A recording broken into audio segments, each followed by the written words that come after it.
రాష్ట్రంలో బీసీ కులగణన చేపట్టాలని బీసీ సంఘాల జేఏసీ ఆధ్వర్యంలో రౌండ్ టేబుల్ సమావేశం నిర్వహించారు.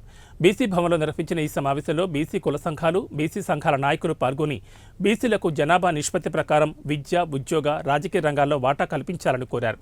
అత్యంత జనాభా ఉన్న బీసీలో చైతన్యం వచ్చిందని, తెలుగు రాష్ట్రాల్లో ముఖ్యమంత్రి పదవులు బీసీలకు వచ్చేంత వరకు పోరాటం చేస్తామని తెలిపారు. ఇంతవరకు చట్టసభల్లో అడుగుపెట్టని బీసీల కులాలకు నామినేటెడ్ పదవులు కల్పించాలని బీసీ నాయకులు నక్కలమిట్ట శ్రీనివాసులు కోరారు.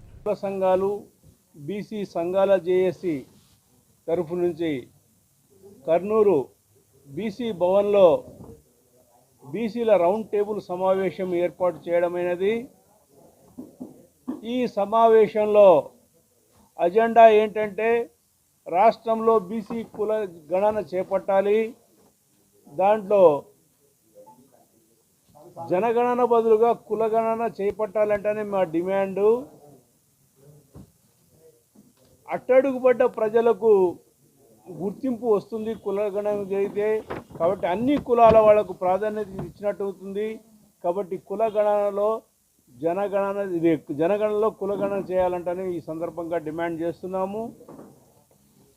విద్య, ఉద్యోగ, ఉపాధి, రాజకీయ రంగాల్లో బీసీలకు సరైన వాటా ఇప్పించాలి. బీసీలకు సప్లాన్ ఏర్పాటు చేయాలి.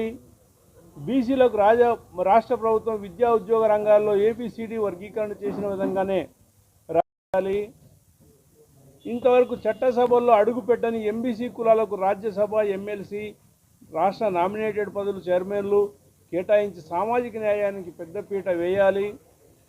ఆంధ్రప్రదేశ్ రాష్ట్రంలో వివిధ కుల కార్పొరేషన్లు రాష్ట్ర ప్రభుత్వం ఏర్పాటు చేయడం జరిగింది.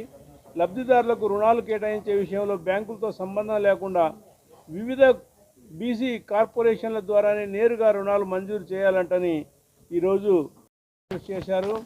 ఇంతవరకు బడ్జెట్లో